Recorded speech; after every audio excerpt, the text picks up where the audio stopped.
Hopefully by the time you see this video, you would have seen the previous video that I just shot. I want to do them separately. And I'm going to delay releasing this one, publicizing this one, to allow the first one to, if it's going to make any kind of inroads to the people that I hope it will get to, that it would have gotten there.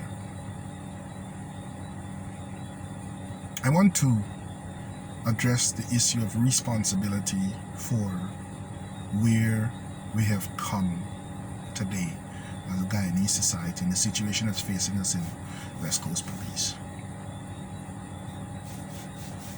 I know many times when we come to these difficult kind of situations, we'll say, oh, it's not important to cast any blames. And I'm not a linguist. I'm not going to play on the words of whether responsibility and blame are two different things. You can have arguments around that, and I don't want to engage in that. But I want to address responsibility. What has brought us there from my perspective? What's happened? I said already in the previous video, and I repeated here, that I think from my observation of all of the evidences that have come to board, the murder of Isaiah Henry and Joel Henry were motivated by hate. From the very little that I know about the Harris Singh murder, it was likely also motivated by hate. But I know less about that one at the time that I'm making these videos, because the news, as I mentioned in that previous video, had just hit me when I came home. I said a couple of words on Facebook. I got some food to eat and I went to my bed. And I got up and I'm making these videos. So I haven't had the chance to engage with all that's around it. But it's quite possible that it's also motivated by hate, anger, retaliation. It's possible, but I don't know the facts. So what has brought us to such crimes? What has brought us to a place where people are being attacked during a protest just because they appear to have Indian ancestry? What has brought us to the point that when you look on Facebook every single day, there is hate, racial hatred being perpetuated, being condoned, being spread by so many Guyanese people? What has brought us to that point?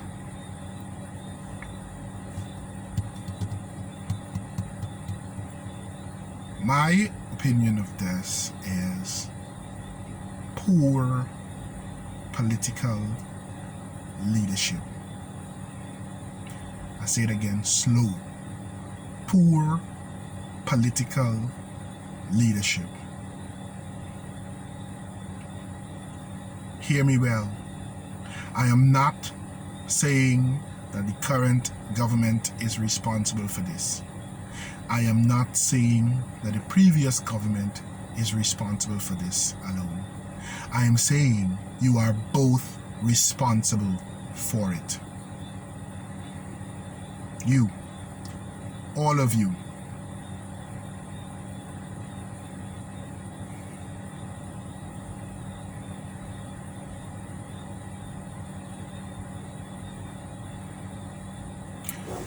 You have for years thrived on race baiting, stirring up racial prejudice and racial fears so as to gain and retain votes. This last election, it was ramped up quite a bit. It was reminiscent to what we saw in the US, where now in the US, you have all of these issues popping up of racial conflict.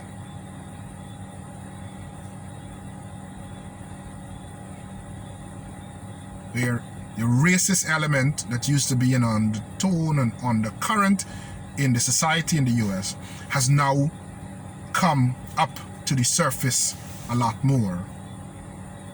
And people are openly being racist. That's exactly what we saw in Guyana and we see continuing to happen.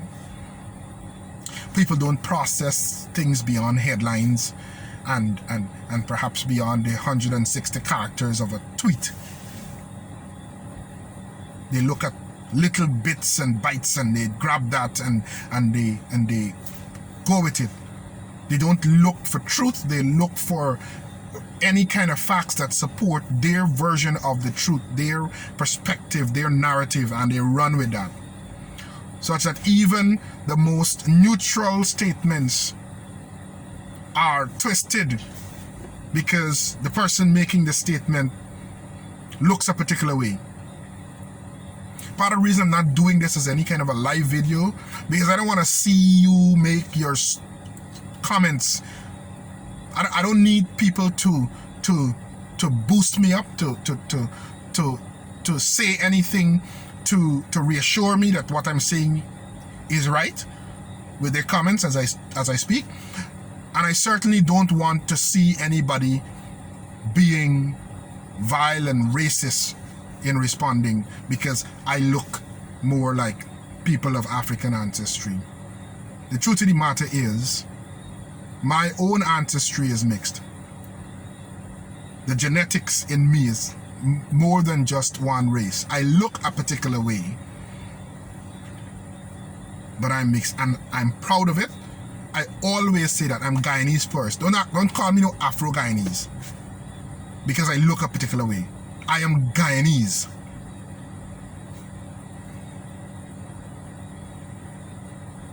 I'm mixed genetically and I'm mixed socially, culturally. I grew up in Nari compound in Mon Repose. Yes, Nari compound is a bit cut off from main Mon Repose, but it was in Mon Repose. We played cricket on Agriculture Road in GSA compound with the boys from the road. We had people coming to Nari from different places who lived in Nari, who worked in Nari.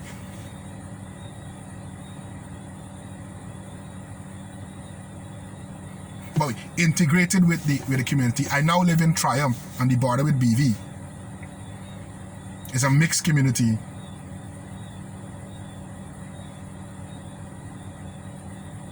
My family, my wife, my children, mixed. And not just because I mix, they mix up more than me. I personally refuse to choose any side in this. But you people, some of you mixed just like me. You just look a particular way. You either look more of like people of Indian ancestry, you look more like people of African ancestry, or whatever else. And you choose a side, betraying the ancestors on the other side. From whichever side you choose. And your politicians have been playing on that for a long time. The social media campaigns running up to this election, in my opinion, were professionally engineered on the basis of race to secure people's votes.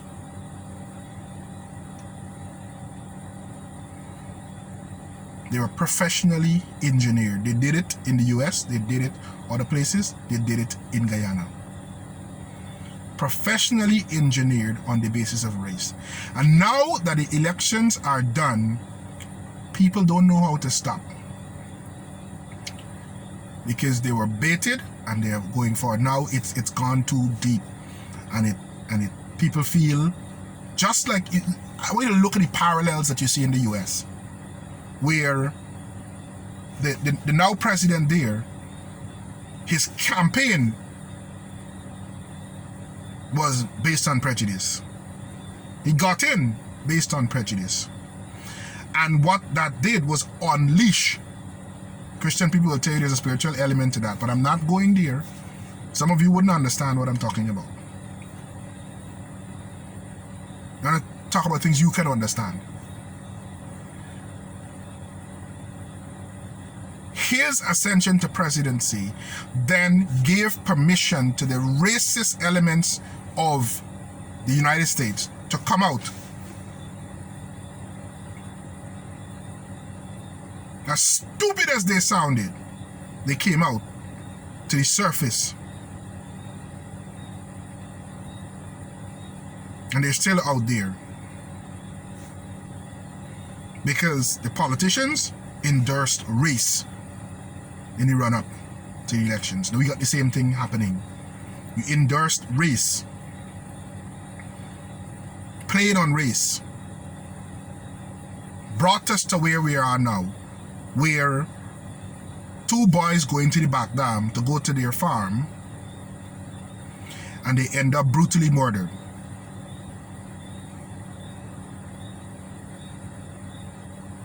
And the only thing that seems to make any kind of logical sense is that they were murdered because of their race. Somebody looked at them, they looked a particular way, and they were murdered because of that. Or some group of people. If somebody was thieving something, coconut, watermelon, whatever, the most valuable thing you can plant in a farm, you think of it. And theorize that they were stealing that. And you still wouldn't find any kind of justification to say that because they were doing that, that's what they got. Nothing could justify it. What did that was pure rage and hate in somebody or a group of people.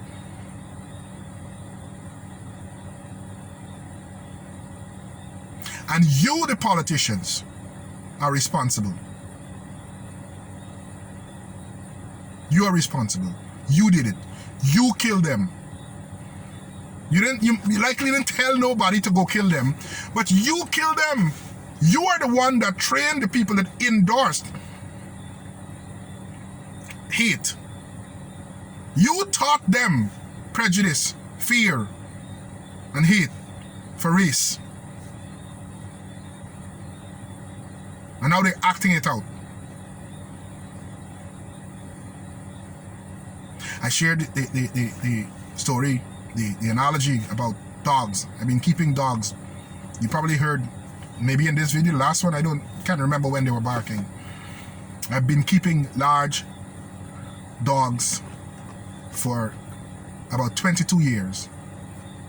I learned a bit about them directly from my experiences and from listening to other people who are canine behavioristic, call them, who study dog behavior for training and so on. And I can tell you with any dog, if you allow that dog, if you endorse aggression from the dog, if you teach them to be aggressive to other dogs and teach them to be aggressive to people, you give them that license, they will be. My dogs are big. If I walk on the street, I always have them on a leash, and other dogs come up to them. The only time dogs have gotten injured from my dogs on the road was because those dogs ran straight into mine. They were the ones attacking, and then they came too close and they got snapped. I do my best to ensure that those dogs don't ever get there.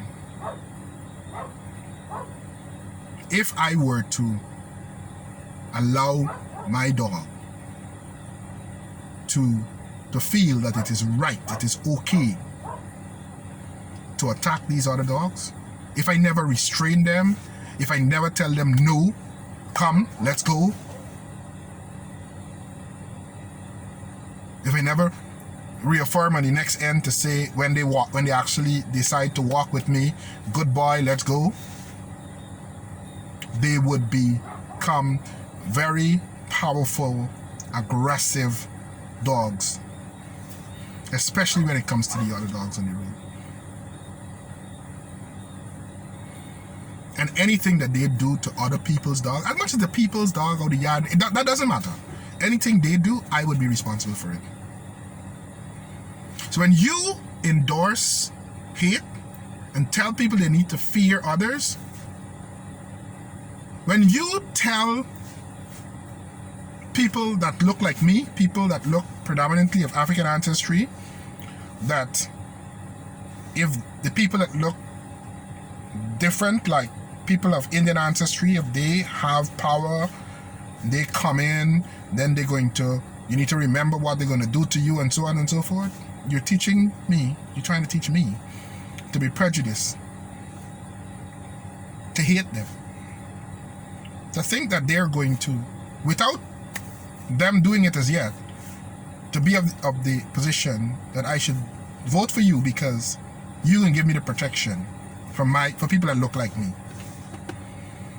If I looked more like close to my grandfather and I had more of the elements of my Indian ancestry coming out, then you look at me because you want my vote and tell me, well, you should vote for me because the people of African ancestry will get you. Look at their history. If you play on those elements to get my vote, you're teaching me also to hate those people, to be prejudiced against them, to fear them. One of the most disheartening, disappointing things that I experienced during this post-election issues was people seeking to justify to me that there is good reason for people of Indian ancestry in Guyana to be fearful of people of African ancestry. But there's no justifiable reason for people of African ancestry to fear people of Indian ancestry. That's what I was told. Matter of fact, one guy who's supposed to be an intelligent chap even said to me that people of African ancestry, he didn't use that term, but that's my preference. People of African ancestry have the privilege of not fearing. When I told them that I refuse, I've experienced racism directly. I've experienced it. And when I say I refuse to be prejudicial, I refuse to walk in fear,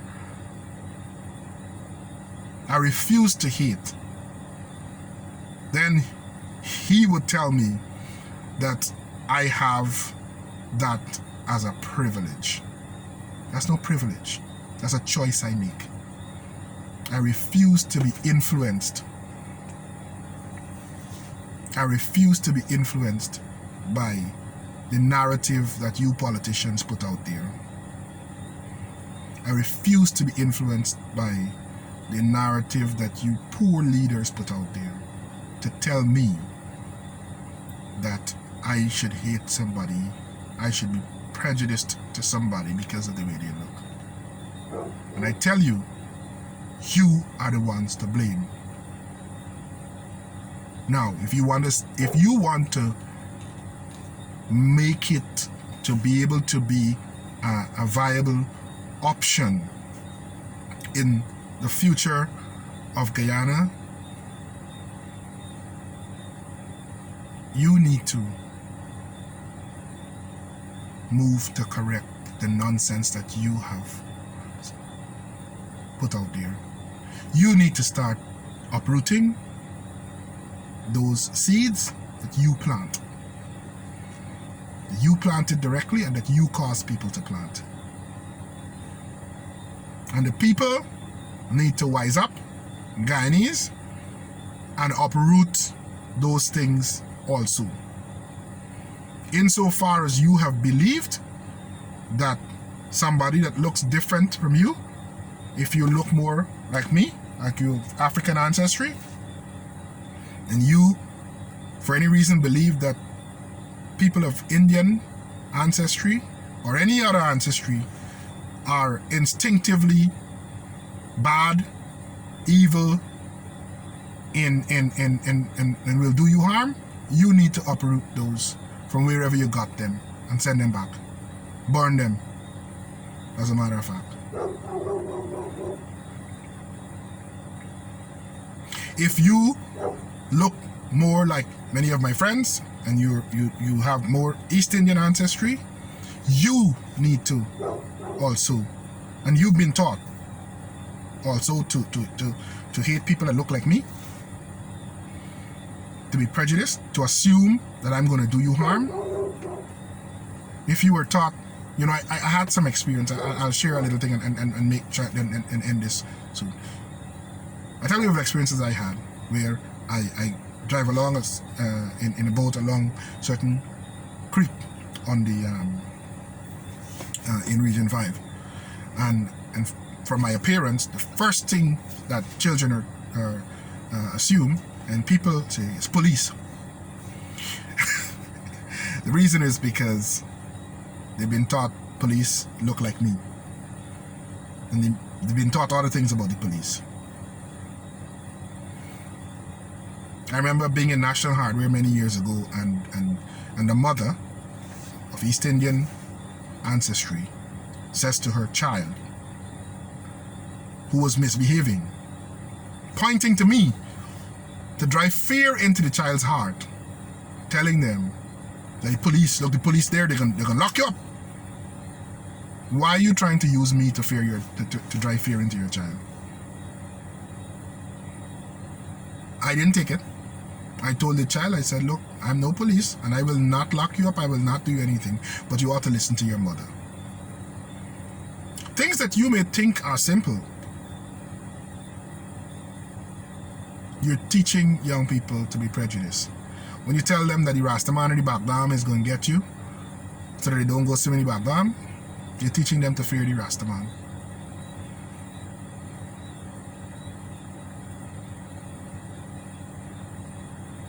And as much as if you might have been exposed to that kind of upbringing, you need to uproot those things. You need to make a conscious decision to depart from them. If the leadership in the country, and I mean political leadership on both sides, not talking about the government, leadership in the parliament, leadership from any party or group that have put themselves out there, if they are not going to be inclined to uproot it, you need to uproot it. Uproot it from your life, at least, and help others uproot it from their lives. And make your own life, your community, immune to them planting further seeds. Make the ground hard and different to their seeds of hate, so that when they come bringing their racist rants, trying to secure your votes, they will not find good ground for that. Guyana needs a leadership that will help it to heal and move forward. We will never get true progress, never become what we are destined in a good way to become, if we continue to be fed on hate and prejudice. As long as those things exist, as long as those things are mainstream in the society, we have nowhere to go. There will always be destruction. The politicians, leaders, you've been selected. Take responsibility. Don't blame the other side. It's time you look in the mirror and start talking to the man that's looking back at you. Accept that you are in part responsible. When you look in the mirror, you only see you. You're the one responsible. Accept the responsibility that you have in it. Forget about what the other guy has. Don't go out there blaming him. You do your part. Admit that you were wrong. And act from there. God bless you. God bless Guyana.